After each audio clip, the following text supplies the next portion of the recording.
శుక్లాంబరధరం విష్ణుం శశివర్ణం చతుర్భుజం ప్రసన్నవదనం ధ్యాయేత్ సర్వవిఘ్నోపశాంతయే అగజానన పద్మార్కం గజానన మహార్నిశం అనేకదంతం భక్తానాం ఏకదంతోపాస్మే. ఓం గం గణపతయే నమః. ఓం శ్రీమాత్రే నమః. ఓం శ్రీ గురుభ్యోం నమః. మా ఆది అష్టాలను చూస్తున్నటువంటి మీ అందరికీ పేరు పేరున నా హృదయపూర్వక నమస్కారాలు. అంతేకాకుండా విదేశాల్లో కూడా ఉండి నా వీడియోస్ చూస్తున్నటువంటి మీ అందరికి కూడా పేరు పేరున హృదయపూర్వక నమస్కారాలండి. ఇప్పుడు మనం 16th జూలై నుండి 31st జూలై 2025 15 రోజులు, జూలై 15 రోజులు ఎలా ఉండబోతుంది 12 రాశులకి ఇప్పుడు మనం తెలుసుకోబోతున్నామండి. అందుకే దానికంటే ముందర ఏంటంటే, నా పేరు వాడ్రే ఆదినారాయణరావు శర్మ. 7075389589 అండి నా సెల్ నెంబరు. 7075389589. సరే అండి, మీ జాతకాలు చూపించుకోవాలనుకుంటే మా ఆది ఆస్ట్రాలజీకి ఫోన్ చేయండి. నేనే మీ ఫోన్ లిఫ్ట్ చేస్తాను. ఒకవేళ షూటింగ్స్లో ఉన్న జాతకాలు చెప్తున్నా కూడా మీకు అసౌకర్యం కలగకుండా ఉండడం కోసము వాట్సాప్లో మీరు మెసేజ్ పెట్టండి. తప్పకుండా నేను మళ్ళీ మీకు ఫోన్ చేస్తాను. నేను వేరే వాళ్ళు చెప్పడం కానీ ఇది కానీ ఏం లేవు. అంతేకాకుండా నేను మధ్య యూట్యూబ్ ఛానల్లో చూస్తున్నప్పుడు ఆది ఆస్ట్రాలజీ అని ఒకటి పెట్టారు వేరే వాళ్ళు ఎవరో. అది మాకు సంబంధమే లేదండి. నా ఆది ఆస్ట్రాలజీలోనే ఏ అంటే ఆది ఆస్ట్రాలజీ అని ఉంటుందండి. దాన్ని చూసే మీరు నాకు ఫోన్ చేయొచ్చు అనమాట. వేరే వాళ్ళు నా పెట్టుకుంటా ఉన్న వేరే వాళ్ళ నెంబర్లు మార్చేసుకుని నేను చూస్తున్నాను. అదేమీ లేదు, ఎవరు చేయరు. నా నెంబరే ఉంటుంది, నేను ఎవరికి ఇవ్వట్లేదు. కొద్దిగా గుర్తుపెట్టుకోండి. సరేనండి, నా వీడియోస్ మీకు నచ్చితే లైక్ చేయండి, షేర్ చేయండి, సబ్స్క్రైబ్ చేయండి.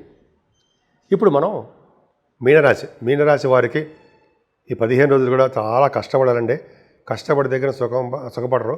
ఎందుకంటే వక్రగతిలో ఉన్న శనీశ్వరుడికి కుజదృష్టి ఉంది కాబట్టి నీటి గండాన్ని సూచిస్తోంది. మీరు స్విమ్మింగ్ పూల్స్ అంటారు సరే, స్విమ్మింగ్ పూల్స్ దగ్గరికి కానీ, నదుల దగ్గర కానీ, సముద్రాల దగ్గర కానీ పక్కన ఎవరైనా పెట్టుకుని వెళ్ళండి. ఒంటరిగా మాత్రం వెళ్ళకండి. అంత మాత్రాన్ని మిమ్మల్ని ప్రాణగండం ఉంటుందంటారా? ఏమీ లేదు. కాకపోతే ఏంటంటే నీటి గండం సూచిస్తుంది అని చెప్పడం జాగ్రత్తల కోసమే.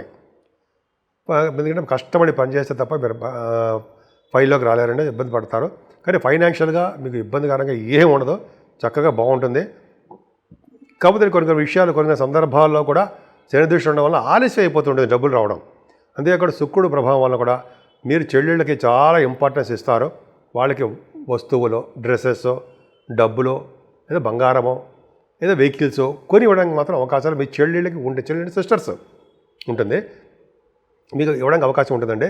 ఏదైనా 4th భావంలో శుక్రుడు కూడా మంచి చేస్తాడు ఉండే. అంటే జనరల్గా మీ రాశికి మంచివాడే కాదు, ఆయన మంచి గురుడుగా ఉన్నాడు కాబట్టి 4th భావంలో అంటే వాహనాలు, గృహాలు, కష్టపడి పనిచేయడాలు, ఆనందోత్సవాలతో ఉండడాలు, ఇవన్నీ బాగుంటుందండి. ముఖ్యంగా సంగీత సాధనలో ఉన్న వాళ్ళకి చాలా బాగుంటుంది. ముఖ్యంగా వేదశాస్త్ర అభివృద్ధి కోసం కూడా 4th భావంలో గురుడు కూడా కారణం అవుతాడు కాబట్టి ఖచ్చితంగా బాగుంటుంది.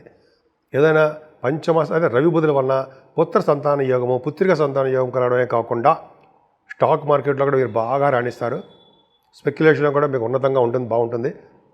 నటన రంగంలో, కళారంగంలో, టెలివిజన్ రంగంలో మీరు బాగా ఉంటారండి. మీరు సినిమా, టెలివిజన్ వాటిలో కూడా మీకు డెవలప్మెంట్స్ ఎక్కువ ఉండడానికి అవకాశం ఉంది. రవి బుధుల కారణమే అవుతుంది. రవి బుధులే ఫైనాన్స్ రంగంలో విద్య బాగా ఇస్తాడండి ఆయన. అలాగే పంచమస్థానం రవి బుధులున్నా కూడా కర్కాటక రాశి కాబట్టి వాళ్ళు డాక్టర్స్ కూడా మీరు బాగా ఉంటారు. ఏదైనా కుజుడు 6వ భావంలో 28వ తారీఖు వరకు కుజ కేతువులు మీకు రాజయోగ ప్రాప్తిని బ్రహ్మాండం కలిగిస్తారు. ధైర్యాన్ని, అనేక రకాలుగా అదృష్టాన్ని, తర్వాత పొలిటికల్ రంగంలో ఉన్నటువంటి విజయాలని మీరుంటే అది చాలా నేమ్ అండ్ ఫేమ్ తీసుకొచ్చాడండి కుజుడు. కాకపోతే ఇప్పుడు ఏమవుతుందంటే అదే కుజుడు 7వ స్థానంలోకి వచ్చేసాడు. 7వ స్థానంలో కుజుడు మంచివాడు అంటారా? కాదుండే. భార్యాభర్తలు మధ్య మనస్పర్ధలు, చికాకులు, కోపాలు, ఆవేశాలు, దెబ్బలు తగలడాలు ఉంటాయి. శనీశ్వరుడు కూడా చూడడం. దెబ్బలు తగలడాలు అంటే ఏంటంటే పడిపోతూ ఉండడము, బండి మీద పడిపోవడము, అలాగనమాట. తర్వాత దగ్గరకు వచ్చి సంబంధాలు ఆగిపోవడము, ఇవన్నీ చాలా చికాకులు. అంతేకాకుండా మీ బిజినెస్ పార్ట్నర్స్ మధ్యలో విభేదాలు, ఫైటింగులు, చిన్న చిన్న మనస్పర్ధలు అన్నీ ఉంటాయి. శనీశ్వరుడు 7వ స్థానాన్ని చూడడము అదొక దోషమైతే మీకు 7వ స్థానంలో కుజుడు మరింక దోషం. అంటే మీరు ప్రయాణం చేస్తున్నప్పుడు పడిపోవడానికి అవకాశాలు, బోన్స్, లేకపోతే బ్లడ్, లేకపోతే చిన్న చిన్నవన్నీ కలగడానికి కనబడడానికి కూడా మీ శరీరం మీద అవకాశాలు ఉన్నాయి. నేను మిమ్మల్ని భయపడుతున్నట్టు మీకు ఇలా జరిగిపోవాలని మాత్రం నేను అసలు అనుకోనండి. నాకు మీకు ప్రతి రాశి వారికి మంచే జరగాలి, మంచే చెప్పాలని ఎప్పుడు చూస్తుంటా. ఈవేందో ఆ చెడు ప్రభావం ఉన్నప్పటికీ కూడా దానికి మంచి చెప్తూ. కానీ ఇక్కడ ఏమైంది, అసలు ఎంత నేను కవర్ చెప్దామని కూడా జరక తప్పట్ల. సప్తమ భావంలోకి ప్రభావం జరక అంటే చెడు ప్రభావం జరక తప్పట్ల. దాన్ని ఎలా తప్పించుకుంటాం మనం? ఖచ్చితంగా తప్పించుకోవచ్చండి.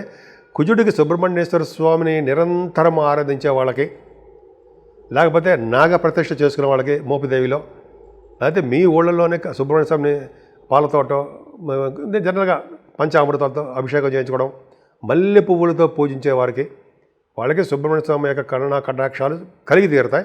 కొంతమంది సుబ్రహ్మణ్య స్వామికి కళ్యాణం కూడా చేయించుకుంటారు, బ్రహ్మాండంగా ఉంటుంది. అంటే దోషాలు తగ్గుతాయండి, భార్యాభర్తల దోషాలు తగ్గుతాయి. శనీశ్వరుడు కూడా దోషం ఉంది కాబట్టి శనీశ్వరుడికి మీరు తప్పదు తైలాభిషేకాలు, ఆంజనేయ స్వామి పూజలు ఇవన్నీ ఉన్నాయి. సరే, అది చెప్పుకుంటూ వెళ్ళిపోతే చాలా ఉంటుంది. ఏదైనా మీకు అష్టమస్థానికి గురుదృష్టి ఉంది కాబట్టి ప్రాణ సంకటము, ప్రాణ భయము, మన ప్రాణం పోతుందేమో అన్న భయము అసలు పక్కన పెట్టేసేయండి. చిన్న చిన్న దెబ్బలు తగులుతాయి, అది కరెక్ట్. సరే, ఏదేమైనా మీరు చేస్తున్నటువంటి రియల్ ఎస్టేట్ బిజినెస్లు మాత్రం దెబ్బతింటాయంటే కొద్దిగా మంచి కలిసి రాదు, ఇబ్బందికరంగా ఉంటుంది. మీరు ఏ బిజినెస్ చేసినా ఆ బిజినెస్లో లాసులు రావడము, అగ్ని ప్రమాదాలు జరగడము, లేకపోతే నీటి వల్ల ప్రమాదాలు, రెండు ఉన్నాయండి. అగ్ని ప్రమాదాలు ఒకటి, నీటి వల్ల ప్రమాదాలు జరగడానికి అవకాశాలు కన్యారాశి వారికి ఉన్నాయి. అయితే ప్రొఫెషనల్గా ఉద్యోగపరంగా ఏమాత్రం ఇబ్బంది పడరు. బ్యాంకింగ్ రంగంలోనూ, సాఫ్ట్వేర్ రంగంలోనూ, విద్యా సంస్థల్లోనూ, అలాగే వేద పండితులు, కొంతమంది ఏమో ఆగమశాస్త్ర కోవిదులు చాలామంది ఉన్నారు కదండి. వాళ్ళందరికీ చాలా బాగుంటుంది. వ్యయభావంలో రాహు చాలా దోషకారకుడు అండి. గురుదృష్టి ఉంది కాబట్టి చాలా చెడు ప్రభావాలని గురుడు తగ్గిస్తున్నాడు. శని కుజుల యొక్క దోషాలని ఆంజనేయ స్వామి వారు తగ్గిస్తున్నారు. ఆంజనేయ స్వామి వారు సంకట మోచన ఆంజనేయ స్వామి వారు అంటే మరి ఎటువంటి సంకటాలు, కష్టాలు ఎటువంటి వచ్చినా సరే మన ముందుగా నిలిచేవారు ఎవరంటే శ్రీ ఆంజనేయ స్వామి వారే. ఆంజనేయ స్వామిని స్మరించడం వల్ల, ఆంజనేయ స్వామి వారిని భక్తితో పూజించడం వల్ల, ఆంజనేయ స్వామి వారికి మల్లెపూలతో పూజించడం వల్ల అద్భుతమైన ఫలితాలు ఉండి తీరుతాయి. ఇప్పుడు మనం 12 రాసుల వారికి, మేషరాశి నుంచి మీనరాశి వారి వరకు కూడా 12 రాసుల వారికి పరిహారాలు, పరిష్కారాలు, రెమెడీస్ ఏ ఉంటాయి తెలుసుకుందామండి. ముఖ్యంగా శని కుజుల వలన చాలా ప్రమాదాలు జరగబోతున్నాయి అన్ని రాసుల వారికి. బ్లడ్ కనపడము, యాక్సిడెంట్ జరగడము, నీటి ప్రమాదాలు, అగ్ని ప్రమాదాలు ఇవన్నీ జరగడానికి అవకాశాలు ఉన్నాయి. ప్రతి వాళ్ళకి జరిగిపోతుందా, ప్రతి వాళ్ళకి ప్రాణం పోతుందా? ఏం కాదు, కొంతమందికి అలా అవకాశాలు ఉన్నాయండి. శనీశ్వరుడు మంచివాడు అంటే మంచిగా లేడు, వక్రగతిగా ఉన్నాడు. కొంతమందికి మాత్రం కొన్ని రాసులు మాత్రం మంచి చేస్తున్నాడు ఆయన. కానీ ఏదేమైనా అందరికీ చెప్పాల్సిన సూచన ఏంటి, చెప్పదగ్గ సూచన ఏంటంటే శనీశ్వరుని అత్యంత భక్తి శ్రద్ధలతోటి ఆయన పూజించడము, తైలాభిషేకం చేయించుకోవడము, ఆంజనేయ స్వామి వారిని పూజించుకోవడము, అలాగే గాయత్రి మంత్ర సిద్ధి అవి చేసుకుంటుంటే చాలా బాగుంటుందండి. అలాగే సుబ్రహ్మణ్యేశ్వర స్వామి వారిని కూడా సుబ్రహ్మణ్యేశ్వర స్వామిని పూజించడం వలన, అలాగే స్వామివారి కళ్యాణం చేయించుకోవడం వలన, వీలుంటే మోపిదేవిలో కానీ మీకు ఉన్న ఇష్టమైన చోట నాగప్రతిష్ఠ చేయించుకోవడం వలన, అయితే ఒకసారి కుజ జపం చేయించుకోవడం వలన, కుజశనులు కాంబినేషన్ చిన్న చిన్న పూజలు చేయించుకోవడం వలన దోషాలు పరిహారం అవుతాయి. అంతేకాకుండా ఈ నెల 17వ తారీఖు నుంచి దక్షిణాయన పుణ్యకాలం అని వస్తుందండి. ఆ రోజు చేసే జపాలు, దానాలు, తర్పణాలు, అలాగే స్నానాలు ఇవన్నీ అద్భుతమైన ఫలితాలు ఇచ్చి తీరుతాయంటే సందేహం లేదు. దక్షిణాయన పుణ్యకాలం రోజు అంటే దక్షిణాయనం అంటే అర్థం ఏంటయ్యా అంటే సూర్యభగవానుడు 17 తారీఖు నుంచి 16 కూడా అవ్వచ్చు అనుకోండి. సూర్యభగవానుడు కర్కాటక రాశిలోకి రావడమే దక్షిణాయన పుణ్యకాలము అంటాం. అంటే దక్షిణాయనం అంటే ఏంటంటే జూలై నుంచి డిసెంబర్ వరకు కూడా, డిసెంబర్ జనవరి వరకు ఉంటుందండి. ఆ కాలంలో రాత్రి ఎక్కువ ఉండడం, పగలు తక్కువ ఉంటుంది.